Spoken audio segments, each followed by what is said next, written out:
Hey everyone, welcome back to the channel.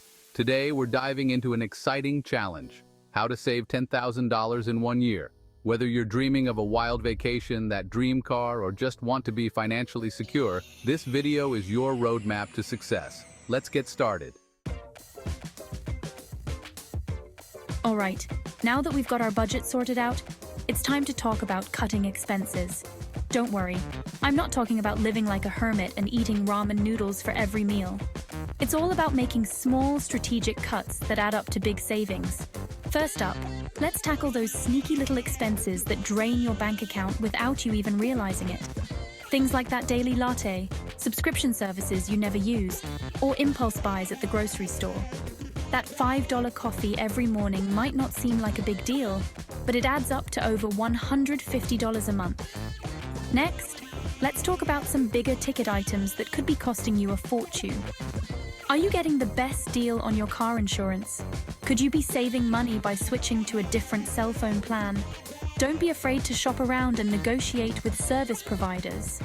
Now, I'm not saying you have to give up everything you enjoy. It's all about finding a balance.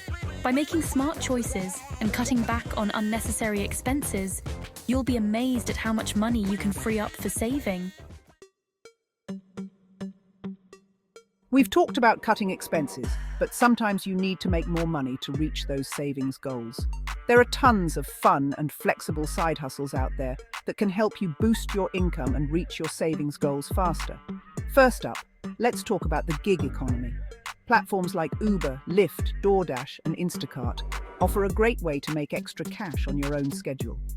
Whether you've got a few hours to spare each week, or you're looking for a more consistent side hustle, these platforms can help you turn your free time into cold, hard cash. If you're a people person, consider offering your skills as a tutor, coach, or consultant. Are you a math whiz? Offer your services to struggling students. Got a knack for fitness? Become a personal trainer or yoga instructor.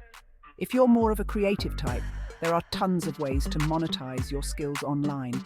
Get creative, find something you enjoy, and watch your savings account grow.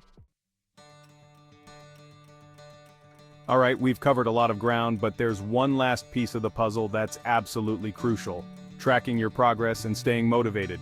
It's easy to get caught up in the day-to-day grind and lose sight of your long-term goals, so it's important to have a system in place to keep you on track. Find a tracking method that works for you. Whether you prefer a good old-fashioned spreadsheet, a budgeting app, or simply jotting down your progress in a notebook, the key is to find a system that you'll actually use consistently. Set aside some time each week or month to review your progress. Are you on track to hit your savings goals? Are there any areas where you need to adjust your spending or boost your income? Remember, tracking your progress isn't just about numbers, it's also about celebrating your wins along the way. Did you manage to stick to your budget for an entire month? Treat yourself to something small and affordable. Surround yourself with people who will encourage you, hold you accountable, and celebrate your successes along the way. Thanks for watching. If you found these tips helpful, don't forget to like, subscribe, and hit the bell icon for more awesome content. Remember, saving $10,000 is a journey, not a sprint. There will be bumps in the road, but don't get discouraged. Stick with it, stay focused, and I promise you'll reach your financial destination. Let's save that $10,000 together.